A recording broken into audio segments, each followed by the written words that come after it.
বিসমিল্লাহির রহমানির রহিম। আসসালামু আলাইকুম। আজকে আমি আপনাদেরকে দেখাবো গরুর মাংসের ভুনা খিচুড়ি। প্রথমে কড়াইতে দিয়ে দিব ডাল। ডালগুলোকে ভালোভাবে ভাজা ভাজা হয়ে গেলে এটাতে পানি দিয়ে দিব, অ্যান্ড দেন এটাকে পানির সাথে ভালোভাবে সিদ্ধ করে নেব। এখানে আমি মশলা নিয়েছি, সব গরুর মাংসটার সাথে মাখিয়ে নিব। প্রথমে দিব দারচিনি, এলাচ, তেজপাতা। এরপর দিব হলুদের গুঁড়া,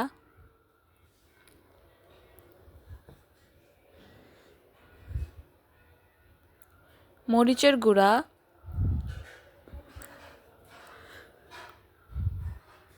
জিরার গুঁড়া, ধনিয়া গুঁড়া, মাংসের মশলা।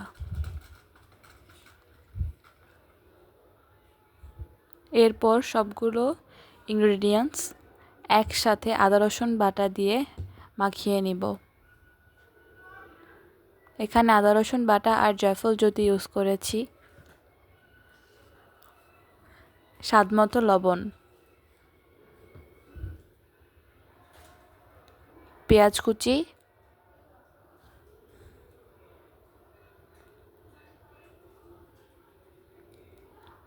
মরিচের কুচি,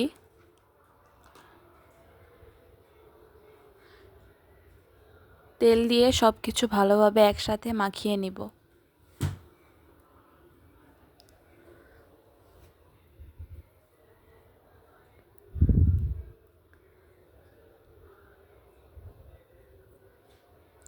তারপর পরিমাণ মতো পানি দিয়ে দিব। এরপর চুলায় ভালোভাবে কষিয়ে নিব মাংসটাকে। এর ভিতরে এক্সট্রা কোনো পানি অ্যাড করব না, মাংস থেকেই পানি বের হয়ে মাংস সিদ্ধ হয়ে যাবে। এর সাথে অ্যাড করে দিচ্ছি আলু,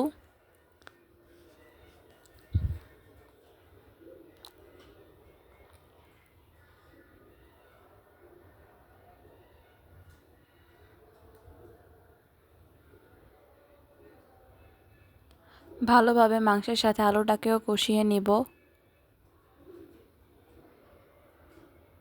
এরপর দিয়ে দিব একটু পানি, যাতে আলুটা মাংসটা সিদ্ধ হয়।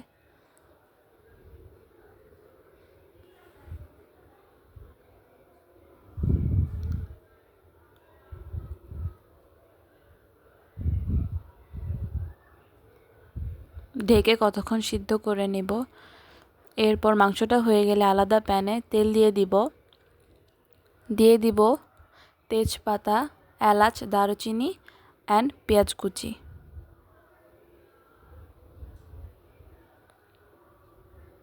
একসাথে ভেজে নিব।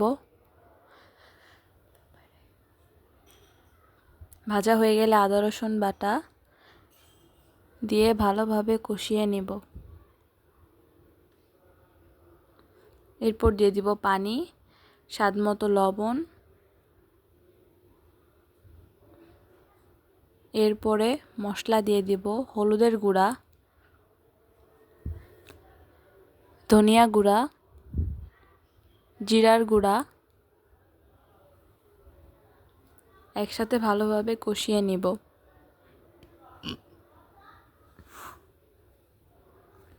কষানো হয়ে গেলে পানি দিয়ে দিব পরিমাণ মতো।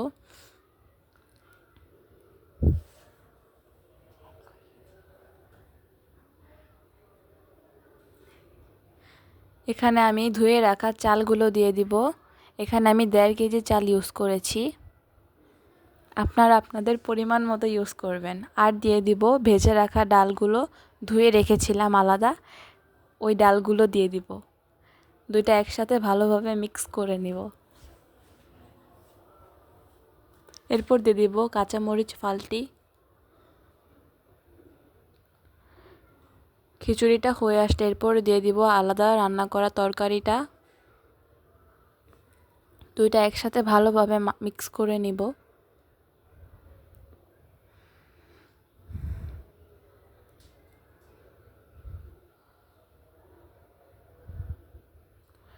ভালোভাবে মাখানোর খিচুড়িটা হয়ে গেলে লাস্টে দিয়ে দিব কেওড়া জল, অ্যান্ড আমাদের খিচুড়ি ইটস রেডি।